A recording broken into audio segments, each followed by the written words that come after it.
భారీ అగ్ని ప్రమాదం. టెక్స్టైల్ బట్టల దుకాణంలో చెలరేగిన మంటలు. రంగారెడ్డి జిల్లా అత్తాపూర్ పోలీస్ స్టేషన్ పరిధి శివరాంపల్లిలో శ్రీ లక్ష్మీ క్లాత్ టెక్స్టైల్ బట్టల దుకాణంలో చెలరేగిన మంటలు.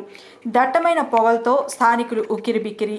తీవ్ర భయాందోళనకు గురైన స్థానికుల సమాచారంతో సంఘటనా స్థలానికి చేరుకొని మంటలను ఆర్పిన అగ్నిమాపక సిబ్బంది.